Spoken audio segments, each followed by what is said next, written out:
Welcome back. तो last के video में हम क्या डिस्कस कर चुके हैं, हम दो थ्योरम्स हम डिस्कस कर चुके हैं। टोटल हमारे पास है 4 थ्योरम्स, राइट। इस वीडियो में हमें देखनी है थर्ड थ्योरम, और third theorem is one of the most important theorem जो आगे आपको लगभग एग्जाम्पल्स में बहुत ज्यादा यूज आती है। थर्ड थ्योरम और उसका कन्वर्स जो है वो आपको एग्जाम्पल्स में बहुत ज्यादा यूज आता है। सो देख लेते हैं without time wasting the third theorem. चलिए, तो हमारा थ्योरम का स्टेटमेंट क्या बोलता है आपको दिख ही रहा है, मैं पढ़ देता हूं। लेंथ ऑफ टेंजेंट, ठीक है, length of the tangent drawn from an external point to a circle are equal. हमें यह पता है कि किसी एक एक्सटर्नल पॉइंट से हम मैक्सिमम कितनी टेंजेंट्स ड्रॉ कर सकते हैं सर्कल पे, 2। ठीक है, तो स्टेटमेंट बोलता है कि ये जो दो टेंजेंट आप किसी एक एक्सटर्नल पॉइंट से सर्कल के ऊपर ड्रॉ करेंगे, उनकी जो लेंथ है, लेंथ इक्वल होगी। लेंथ यानी क्या? लेंथ यानी इस एक्सटर्नल पॉइंट से जहां पर ये पॉइंट ऑफ कांटेक्ट है, इतना डिस्टेंस, इतनी लेंथ क्या होगी? इक्वल होगी। इक्वल होगी in the sense PA is equal to PB, PA is equal to PB ये होगा। ठीक है, तो चलिए इसका प्रूफ देख लेते हैं। गिवन टू प्रूफ, ये हो गया आपका टू प्रूफ। ठीक है, गिवन आप लिख लेंगे, नोट्स में आपको सब कुछ मिलेगा ही सही। मेन पॉइंट है यहां पर कंस्ट्रक्शन। मेन पॉइंट क्या है यहां पर? कंस्ट्रक्शन।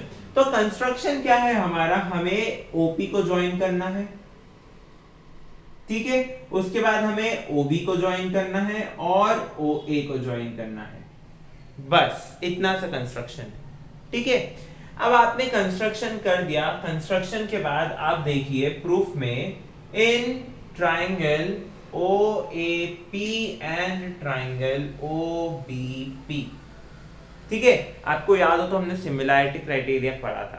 और जब आप 9th क्लास में पढ़ते हैं तो अब आप क्या पढ़ते हैं? Congruency criteria, right. सो यहां पर हम किसका यूज करेंगे? कॉन्ग्रुएंसी क्राइटेरिया का यूज करेंगे।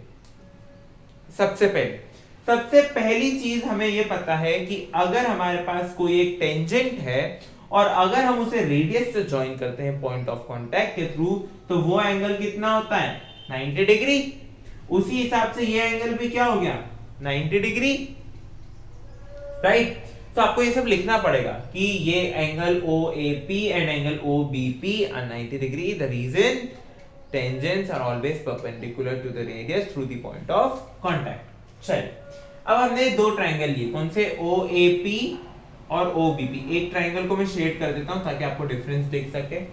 ठीक है, अब आप इसमें देखिए, angle OAP is equal to angle OBP which is equal to 90 degree, right. Right angle है दोनों। OP is equal to OP which is a common side. Common side यानी क्या कि ये दोनों ट्रायंगल में कॉमन है, देखिए OP कॉमन है दोनों में। And then OA is equal to OB। OA और OB ये क्यों बराबर है? क्योंकि ये रेडियस है सेम सर्कल की, radii of the same circle, radii of same circle. अब आप ध्यान से देखिए, R right angle, hypotenuse, OP क्या है? हाइपोटेन्यूज है ना, राइट एंगल के अपोजिट हाइपोटेन्यूज होती है। एंड S कोई भी एक side. So triangle OAP is congruent to triangle OBP by कौन सा क्राइटेरिया? हमने यहां कौन सा क्राइटेरिया यूज किया है? हमने किया है RHS। RHS यानी क्या होता है? Right angle, hypotenuse, side. ठीक है, अब साइड आप कौन सी भी ले सकते हैं, आप बेसमेंट, बेस या फिर परपेंडिकुलर। ठीक है, so by RHS congruency rule ये क्या हो गए? कॉन्ग्रुएंट हो गए।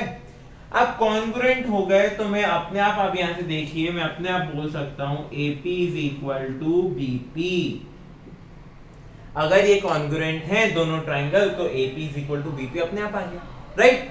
सो हमें क्या करना था? हमें प्रूव करना था कि AP और BP जो लेंथ है टेंजेंट की वो इक्वल होती है, और यही हमने प्रूव करने के लिए हमने क्या करा? हमने कंस्ट्रक्शन किया कि OA, OP और OB को ज्वाइन कर दिया।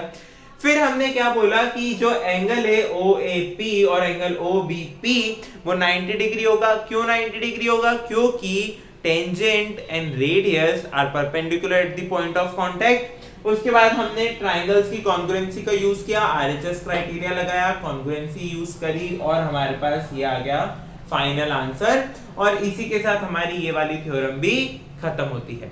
ठीक है, अब फोर्थ थ्योरम की जब बात आती है तो फोर्थ थ्योरम का हम यहाँ पर सिर्फ स्टेटमेंट देखेंगे, प्रूफ हम डिस्कस नहीं कर रहे हैं। माने कि उसका प्रूफ आता है एग्जाम्स में, बट उसका प्रूफ आपको नोट्स में मिल जाएगा। ठीक है, बहुत ही सिंपल प्रूफ है, और जो आपको ये डायग्राम सामने दिख रहा है, यही का यही डायग्राम, यही का यही ट्राइंगल फॉर्मेशन, यही कंस्ट्रक्शन आपको वहां पर भी करना है।